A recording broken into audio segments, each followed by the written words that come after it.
I think from just the actual concept of a 16 battle royale, my body cannot contain the amount of hype that something like that is like one of the greatest things that you could ever do. It's like you have 16 people going around Battle City style with everyone on the even playing fields and stuff like that, and like anyone can jump in at any time and duel. It's like, yo, like this is some awesome shit and all that. Like the start of this episode, you get, I was like, really dialogue heavy and all that, but it was like, that is how you like set up for a next episode and all that. It's like, God, why the fuck does it actually have to be one episode a week? Can it not like be 2 or 3 or something like that? It's like, God fucking damn, guys, like that. But let's talk about the episode straight now, because holy shit, did we get quite a lot of bit of the backstory and like a huge information dump when it came to like the whole Akaba Reiji stuff and Selena's like whole like backstory as well. So we found out, you know, that like Akaba like was able to actually go through a dimension. It didn't explain how he was able to do this, but I'm guessing that he was just smart enough to make his own dimension machine and actually go to the fusion dimension where his father, Akaba Leo, has actually been there for quite a while. Like, I'm guessing, like, he's been there for a few years, and he's just, like, you know, straight up left the company, and it's like, I'm just going, like, fuck this. It's like, I think they're all to his wife, and really begs the question, all that, because I imagine that definitely that this guy's going to be, like, the main bad guy for, like, the first, I guess you could call this, like, the whole arc and all that, like, this whole arc that's going on right now, because I still think we still got the theories about us crossing into, like, different dimensions and stuff like that, and, like, dealing with this, maybe an even bigger threat, because how, like, the series is setting this up, it's like, it honestly sounds like maybe, I believe Leo is, like, actually doing all this to actually, I don't know, protect all the dimensions by unifying with one, or maybe that's just, like,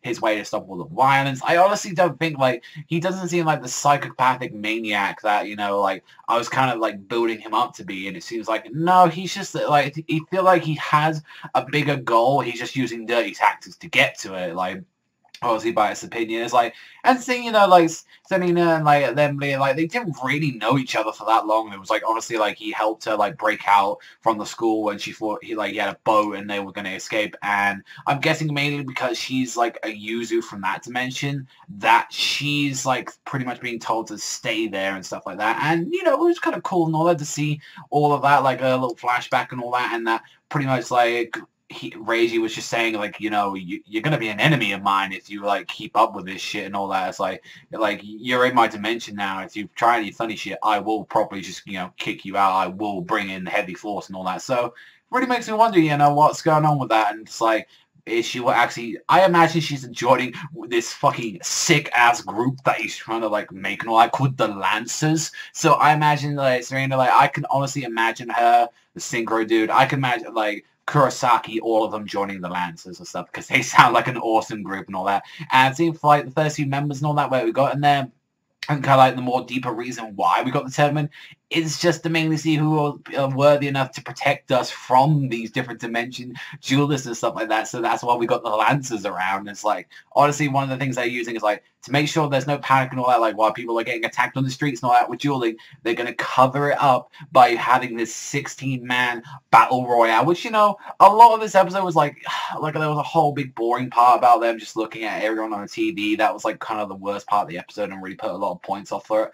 For me, it's like, yeah, it's cool seeing the characters and all that on TV and see like how they've been progressing and all that, but it's like, it just dragged on. It's like, oh, let's talk about this character for like a couple of minutes and this character for a couple of minutes, and I get it, you're trying to build up like their confidence, like, yeah, Yuzu and like Yuya are now rivals, you know, and that was kind of cool, but it's like, it wasn't too much. Like, it was just like, it wasn't enough there for like the time needed, honestly. You could have like spent that and actually had a little bit more on the dueling and stuff. So very preachy this episode, it felt like, but it was like, you know, we got 16 people going around. Kurosaki, like, going in. Like, I'm pretty sure he's going to be joining the 16-man Battle Royale, because at the moment it's kind of the 15 one without him being there. But that's fucking awesome. Like, obviously we can see Yuya. He's going to be in the Lancers. Yuzu. Gorgonzaka, I can honestly see him being in it. Like, Kurosaki, that already makes 4.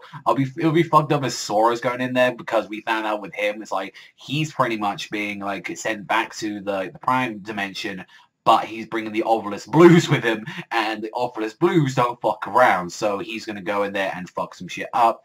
And another thing that's very interesting to take on this episode, to make things a little bit fairer, they seem, and all that, and to introduce more archetypes of pendulum cards, which I'm kind of like what they're doing and all that, because, like, we seriously need some more pendulum cards and all that, like, in the series and all that. If there's only just, like, Reiji and Sawatari and, like, literally, like, just Yuya using the cards, I think we need, like, everyone using them at this point. I think everyone should at least have a set, at least. Like, not everybody and all that. You can have some decks work apart from, but honestly, I think everyone needs, like, these decks and, like, these cards now, so I'm kind of glad they're integrating that now into the series. And it was an alright episode, very preachy at some times and all that, like, and also as well, that issue was just like, oh, we'll stand at a TV and see how people react to them being on TV. It's like, I'm watching a show from a TV to see motherfuckers talk about themselves on a fucking TV. And now you motherfuckers are probably watching me from a TV, so mindfuck. I just mindfucked everyone, just straight there. So, like,